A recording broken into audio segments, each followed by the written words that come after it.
سورہ بقرہ کی آیت نمبر 9 سے آغاز کرتے ہیں کہ رب کائنات ارشاد فرماتا ہے فی قلوبہم مرض فزادہم اللہ مرضا ولہم عذاب علیم، کہ ان کے دلوں میں بیماری ہے۔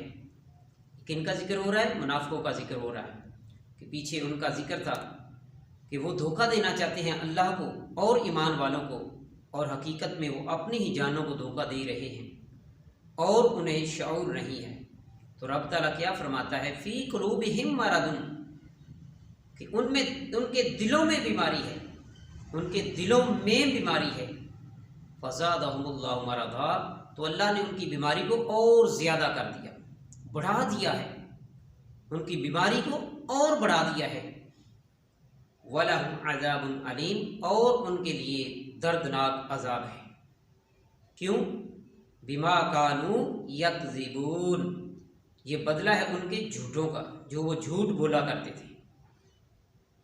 کیا تھا؟ وَإِذَا قِيلَ لَهُمْ لَا تُفْسِدُوا فِي الْأَرْضِ، اور جب ان سے کہا جائے کہ زمین میں فساد نہ کرو تو کیا کہتے ہیں؟ قَالُوا إِنَّمَا نَحْنُ مُصْلِحُونَ، آگے سے کیا کہتے ہیں؟ بے شک ہم تو اس کی اصلاح کرنے والے ہیں، سنوارنے والے ہیں۔ تو رب تعالیٰ جواب کیا ارشاد فرماتا ہے؟ رب تعالیٰ آگے ارشاد فرماتا الا انہم ہم المفسدون ولکن لا یشعرون، خبردار بے شک وہی فساد کرنے والے ہیں اور لیکن انہیں شعور بھی نہیں ہے۔ آگے رب تعالیٰ ارشاد فرماتا ہے وَإِذَا قِيلَ لَهُمْ آمِنُوا كَمَا آمَنَ النَّاسِ، اور جب ان سے کہا جائے کہ ایمان لاؤ جیسے اور لوگ ایمان لائے، جیسے میرے محبوب کے غلاموں نے ایمان لایا اس طرح ایمان لاؤ۔ اگر تم نے ایمان ہی لے کر آنا ہے تو پھر ایسے ایمان لاؤ جیسے میرے محبوب کے غلاموں نے ایمان لایا ہے۔ یہ صحابہ اکرام کی مثال دی جا رہی ہے۔ عزیزان گرامی، یہاں سے صحابہ اکرام کی شان بھی ظاہر ہے کہ صحابہ اکرام کی جماعت ایسی جماعت ہے کہ رب تعالیٰ ان کی مثال بیان فرما رہا ہے کہ اگر تم نے ایمان لانا ہے تو میرے محبوب کے غلاموں جیسا ایمان لاؤ۔ تو وہ کیا کہتے ہیں؟ آگے سے انہوں نے کیا کہا؟ وہ کہتے ہیں قالوا انؤمن کما آمن السفہاء، وہ کہتے ہیں کیا ہم ان جیسا ایمان لائیں؟ معاذ اللہ، جو بے وقوف ہے، احمق ہے، انہوں نے احمق کا لفظ استعمال کیا، صحابہ اکرام کی شان میں گستاخی کی۔ تو ان کی گستاخی کا جواب رب کائنات خود ارشاد فرماتا ہے۔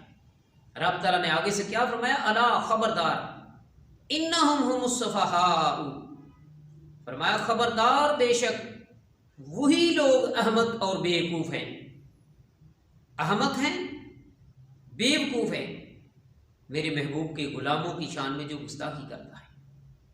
آگے فرمایا وَلَٰكِن لَا يَعْلَمُونَ، اور لیکن انہیں علم بھی نہیں ہے۔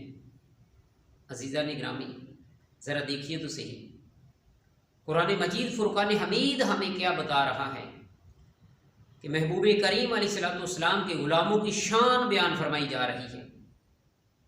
تو کیا آگے کیا ارشاد ہوتا ہے؟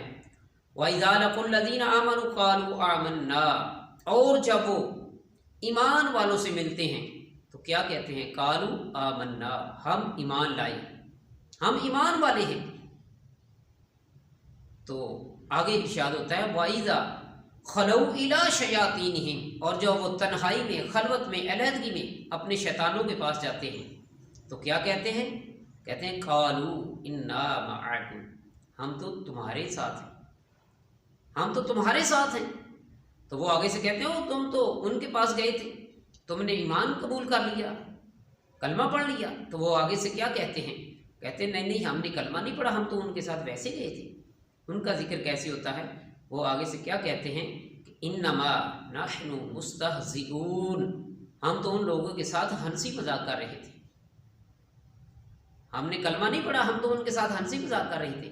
آگے سے رب تعالیٰ ان کا جواب بدلہ ارشاد فرماتا ہے اللہ یستہزئ بہم، کہ اللہ ان سے استہزاء فرماتا ہے جیسا اس کی شان کے لائق ہے، یعنی بدلہ جواب ارشاد فرماتا ہے جیسا اس کی شان کے لائق ہے۔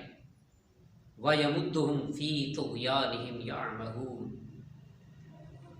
اور وہ انہیں ڈیل دیتا ہے کہ وہ اپنی ہی سرکشی میں بھٹکے رہتے ہیں، گھومتے رہتے ہیں۔ عزیزان گرامی دیکھیے، جو صحابہ اکرام رضوان اللہ تعالی علیہم اجمعین کی شان میں گستاخی کرتا ہے، رب تعالیٰ فوراً ان کا بدلہ جواب ارشاد فرماتا ہے۔ اور پھر کیسا کہ رب تعالیٰ ان کو فرما رہا ہے کہ بے شک تم لوگ بیوقوف ہو، احمق ہو،